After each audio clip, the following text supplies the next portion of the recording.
On today's episode of Defining Wealth Beyond the Numbers, we're joined by Doug Braun, General Manager of Braun Electronic Components, LLC. Doug's entrepreneurial story is one I think listeners are really going to connect with. He describes himself as an entrepreneur since grade school, saying failing fast, learning quickly, and continually moving forward until things started to click. That mindset has shaped his leadership, his resilience, and the way he approaches both business and life.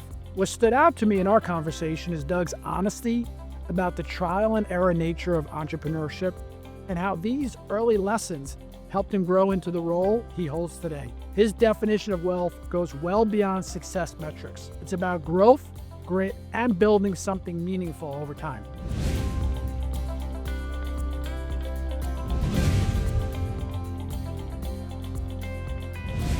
Welcome, Doug. Thank you, sir. Thanks for coming on the podcast. Pleasure to be here. Yeah, it's great This to have is you. fun. Yeah, it will be, hopefully. So we always start off with the first question is, what was your first job? My first job was fry guy at Burger King. So I started as fry guy at Burger King. I think I was 15, and I worked my way up to the specialty board after about 3 or 4 weeks. And I'm proud to say I ended up on Whopper board. Wow. Yeah, it's not. Did you go home and tell your parents after that? No. But yeah, so that was my first job. And then what about after that? Give me a little bit of your progression work-wise, and So we'll get to where you are. kind of starting before that, when I was 7, 8 years old, I started with a newspaper route. I had one of those. Fond du Lac, We just saw that Wisconsin. last- I mean, I had the wagon with wooden boards on it because they were Sunday papers, and it's like 15 degrees out, and it's 5 in the morning. You had to stuff the papers together to go. I remember that. And so collecting for me was always a fun part. The tips, right? Yeah. It's so funny. So I think it would have been about 1981.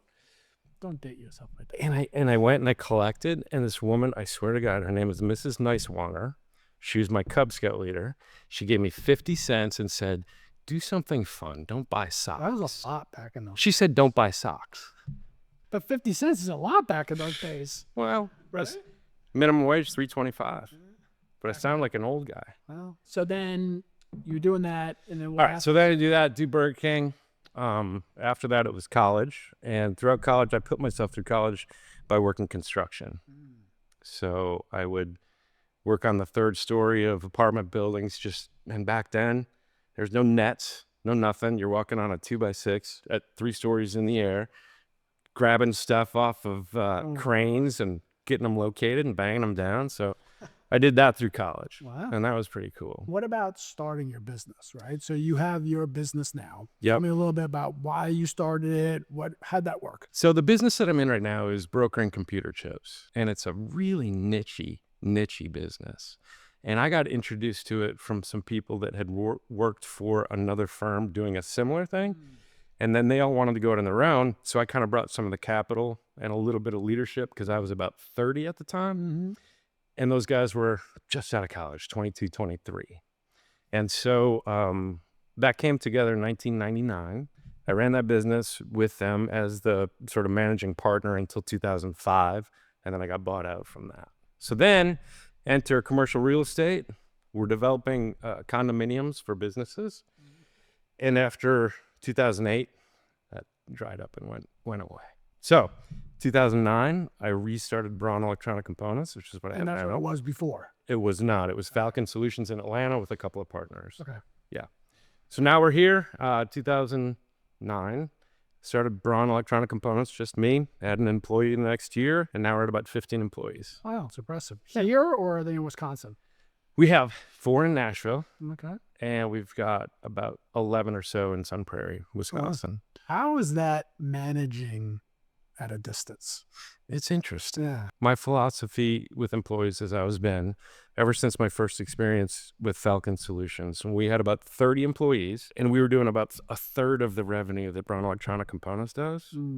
Different times, but I learned the whole 80-20 rule. My mission was with Braun Electronic Components to only hire the 20%. I wanted the Navy SEALs of employees. And so I kept it, and it actually worked. And so the secret sauce for me anyway is having people that don't largely need to be managed. They have the right stuff. Yeah. we kind of lay out what is it that we're about, and it's about solving other people's real problems. And if I can find someone who is infatuated with puzzles, has some smarts, but the right heart, that's who I want. Interesting. And if I can get those people in the right place, there's not a lot of managing. So when you interview, those are the qualities you're looking for. Just tell me a little bit more about that, because I'm interested in that. Like, what do you mean the heart? Like, you can just tell that this is who they are? Yes. So through the interview process, so we just hired 3 people in Nashville for sales. And sales manager and I, the sales manager there, he's been with us for about 3 years. He got about 50 resumes, and he literally emailed every one of them back and said, call me. So he didn't send them through AI like they do nowadays. He didn't even look at them. About 10 of them called back out of 50. That was the first test. 50 people are saying, I want a job. Here's my resume. But they won't make Okay, cool. Call me. If you can't call in our industry or any industry, forget about it. So then of those 10, we talked to them and we found out what they are made of, what they're about, what are their aspirations, what's their history, all that sort of stuff. But the important bits that we were looking for was integrity. It sounds so cliche, man. It's integrity. It's wanting to do the right thing, no matter what the situation is. It's believing that that will take you to success. And then the willingness to just learn and be a sponge. And with the work ethic that they demonstrated, it's all, falling into place. It sounds like you, but you might not know this, follow Warren Buffett's philosophy. He looks for people that have intelligence, ethics, and energy. There you go. And intelligence does not necessarily mean book smarts. It's just understanding people and things. And so that's his flaw. When he looks to hire someone, it looks like you do the same thing. Yeah. It's impressive. Did you know that? Did you? No, I didn't. Warren Buffett. I like it. I mean, he's done okay, right? He's done all right. He's done all right. He's entrepreneurial. Mm-hmm. So speaking of, right? So Yeah. you seem to be what really impressed me, right? And I want to just quote this. This is when you sent over to us, you wrote, I have been an entrepreneur since grade school, failing as fast as I could until things started working. Yeah. Love that. So just tell me a little bit about that. Well, it's interesting because I've been thinking a lot about it lately because my daughter is about to graduate from college. What is she going to do? My son went through the same thing a couple of years ago. And I guess my advice is she's sort of paralyzed. And I see that a lot with kids these days. They don't know what the perfect thing to do is, right? And it's like perfect is the enemy of success, man. Yeah, get out there and try something. Do it. Hate it. Okay, cool. Check that off your list. That's not something I'm going to do. All right, this one's kind of okay, but maybe there's not enough opportunity. But I learned this. Now you move on to the next thing. And so earlier I started a company where we were installing satellite dishes for DirecTV. There's no money in it. And it was arduous. And I failed ultimately because there wasn't any, there wasn't a business there, right? But it taught me about what it taught me. I would go into these houses in Port Royal or Sea Ponds. I'd be selling them a $1,800 system, and I'm 22 years old, and I'm discounting $300 here, and I'm trying to sort of like buy their sale. And I realized after a long time, after a few months, it's like, no, you don't give stuff away for sales. You provide actual freaking value. And so that I've carried into this business where it's like, I'll tell you, sometimes we charge a lot. But we'll have customers that need a specific part for a $2 million piece of equipment. And normally the part's $20 and we have to charge them $400 because we're able to buy them for $300 because they're short in the market. But we're earning every nickel that we do. And we're part of their team now. Yeah. And we're actually creating value. You're providing that value. And where you provide more value, you can charge more and more precision. And that's the thing. It's like people race to the bottom and try to do volume and discount. And it's like what I try to ingrain into my guys is that relationships are what matter. Because if you're a good buyer in my little niche, if you're a good buyer, you're going to give to me sometimes because I'm going to give to you sometimes. Yeah. There are times when you desperately need something and I could bend you over, but I don't because on that last one where I bought too many and you didn't need them, you took them anyway. So we help each other. 100%. Young, new buyers, not to complain about age or whatever, it's irrelevant. A not very good buyer will send their order to the cheapest person, they'll get the cheapest service, and they end up with problem after problem after problem. So a couple of things, like you said, relationships matter. And then secondly, it's the value you provide. Too many kids today, I think, are out trying to make money, trying to get money, but they're not out there trying to provide value and then reap the reward in return down the road. Money's a result. That's it. It's a result. I was thinking about this whole thing about wealth, right? What is wealth? Wealth is an indication that you are affecting a lot of people in a positive way, either through solving problems or providing some entertainment or something novel. But the more people you can reach, the more, if you're actually providing value, it's just amplified. So wealth is, I was thinking about this too. You could take away 8 out of 10 wealthy people's money, and 3 years later, they're going to be back on their feet. They're going to be doing what they do. So true. If you take away a rich person's job, there's a 50-50 chance they don't bounce back. I agree. Right? So I think it's all mindset. I agree. When you get to that point where you realize that the qualities and characteristics that you've built over those years, even if you lose the result, which the money, you'll find a way to get it back. That's it. Somehow. That's exactly right. And that comfort actually helps a little bit. I think that also helps with being entrepreneurial too. Yeah. Okay. So this is a really interesting point that I want to talk about. I think successful people overall have a mindset that if I do the right stuff and I give it my best and I trust, and maybe it's a higher power, I'm a pretty spiritual guy, that you can't go wrong. So if you relax into just sort of the understanding that if I do the right thing and I grind, it's not going to be when I want, and it's not going to be necessarily the way I think it's going to happen, but you're going to be okay. It'll happen. It'll happen. And that's the other thing I wanted to bring up is that optimism. If you don't have optimism, I mean, forget about it. Yeah, seriously. Especially nowadays, because there's so much pessimism that's thrown at you, you know? I've got my vision, I've got my focus, and I've got my aim. And if my aim is negative, man, I'll drive right into that ditch. It's like being on a track. The car goes where your eyes go, right? And if you're worried about not making the corner and you're going to fly through it, you will. You know, I always tell my kids, you got to focus on the positive part. Find the positive to a situation. Because then what will happen is then it becomes your mindset. Yes. And then eventually it just flows through in everything you do. Yeah. And that's where the success comes from. Right. And success sometimes means making a lot of money and sometimes it doesn't. Right. It depends on what it is your definition of that success or wealth, whichever way you want to put it, comes in. I totally agree. I think wealth is the freedom to make decisions that aren't derived of what are my resources presently.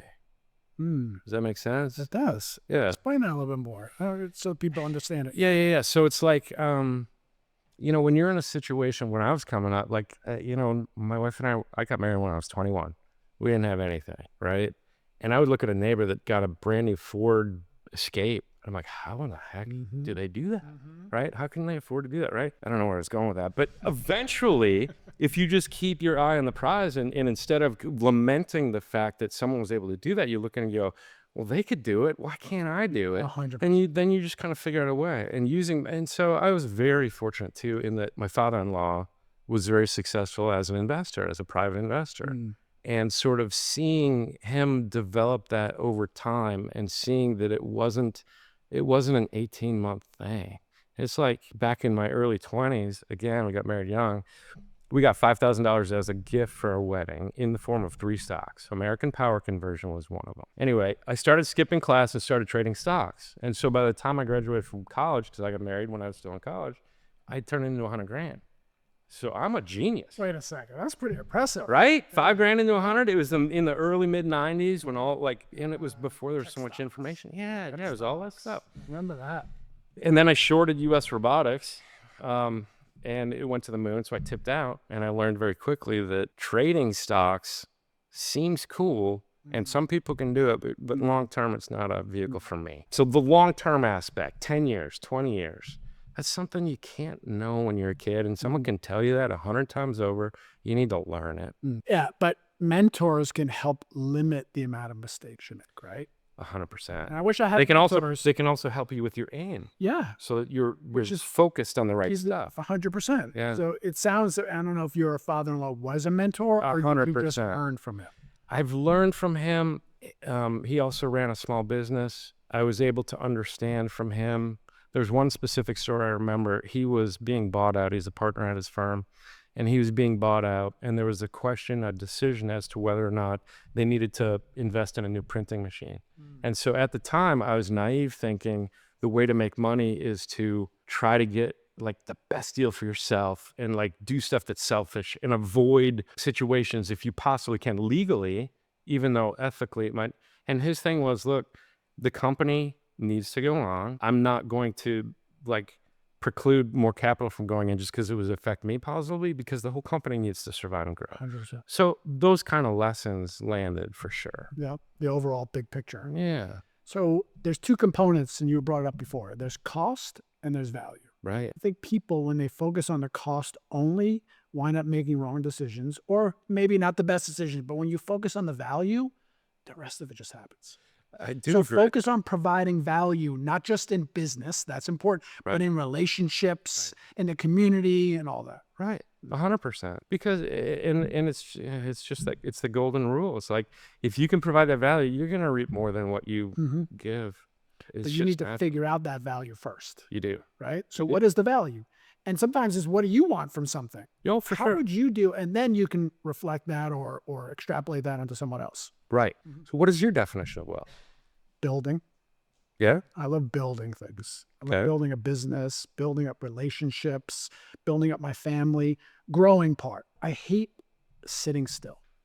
Maintenance. What do you mean by maintenance? I think when you get to a certain point in an endeavor or a business or something like that, you can get to sort of the threshold where now maybe you can't within yourself identify any more additional things to grow or additional things to improve. So then it becomes maintenance. And to me, when it gets to that point, I lose interest. Oh, I'm ready to move on. To me, then that means bring someone else in who can come up with some fresh ideas. And I need some help with that because I've been an entrepreneur and this business is reaching a size now where probably maybe it's outgrowing my innate ability to control and run and really, really grow it. I don't think so. But I think I've heard, I mean, like the limit of how far you can go with a business is the leadership. Yeah. And that's kind of, it's a heavy responsibility too, man. Responsibility. Yeah. I mean, it's a lot of work. We always say that business owners are publicly successful, but privately stressed because there's a lot that goes into that, right? And maybe some of it's self-inflicted, like, hey, I want to grow the business. But regardless of what it is, that's what motivates that person, right? So it's stressful. Right. It is. And so I think there's good stress and there's bad stress. I think bad stress is being in a position where you feel helpless or that you don't have control over the outcome. Stress where you are actually able to make decisions, influence and impact the direction of things. It could be high stakes. It could be tense, but I don't think it's the kind of stress that will kill a guy. Helps you grow from it. Right. And anything that helps me grow, I'm willing to do. Right. That's my definition. Right? Okay. So wealth, and that includes financial, that includes personal, relationships, all that. It's interesting that you asked me that question because well, I think it's interesting because, I certainly don't have all the answers. You know a lot more people that are a lot more successful than I do. So I think it's very interesting. I don't have the answers. That's why I have this podcast. Because I love to hear. Well, I think we all have our own answers, but it's good to share and figure out. And I can take some from you. You can take some from me. We can learn. That's the relationship of growing, right? I always say my best ideas did not start with me. Yeah. They came from what other people were doing, and I evolved that into something that would be good for my personality and how I could work it. Makes all the sense in the world. And that's what hopefully in this conversation, the viewers hear, right? Some of the things that you did, some of the things that the other guests have done where, wow, that makes sense. Maybe I can figure that out. Right. So I'm going to conclude with this question because it's about wealth, right? And I think you answered it already, but I don't want to make any assumptions. Okay. But tell me how your definition of wealth has evolved over the years from when you first started. Sure. And again, I think you answered it, but let's just make sure to where it is now. So my idea of wealth, probably when I was sort of young and naive, and I mean, I grew up with a family where we had literally like butter sandwiches on a Thursday because we weren't getting paid till my dad wasn't getting paid till Friday. That was Wisconsin? But so, I mean, I wasn't used to having choices. And so I thought that being wealthy meant you had a lot of money, and it doesn't. Being wealthy means that you have the ability to affect your life and control of your destiny with the resources to be able to make decisions that, again, aren't hinged on lack of. And I think, and if the focus is lack of, that's where you're going to end up forever. And you'll make bad decisions. I wanted to make one more point before this concludes. Okay. you would ask me what specifically was interesting about our application process and who we're hiring and why. Authenticity, genuineness, no layers of obfuscation, no saying what you think I want to hear. You literally are just being exactly yourself and saying exactly what you feel. If you can do that in today's world, forget about it in sales, because it's so rare. If I'm genuinely interested in helping you and I prove that and there's no ulterior motives, that's the secret for our business. And I'll leave with this. When I first started in my business, I was not very good. As a matter of fact, the people that I worked for called me in the office and said, hey, by the way, is this business for you? And I realized it was because I wasn't being me. I was being who everyone else around me was, which was much different than who I was. Right. And then at that moment, I said, you know what? I got to be me. And from that moment, things started to go very well for me. I think the most successful people in the world are just being themselves. Yeah. Like them or not. I agree. Yeah. That's So it's really, really cool. And congratulations on figuring that out early. Yeah, man. lucky. Yeah. Hey, listen, thank All right. You. You bet. It's been great. It's been Appreciate fun. the time. Yeah. Thank you. Thank you. Okay.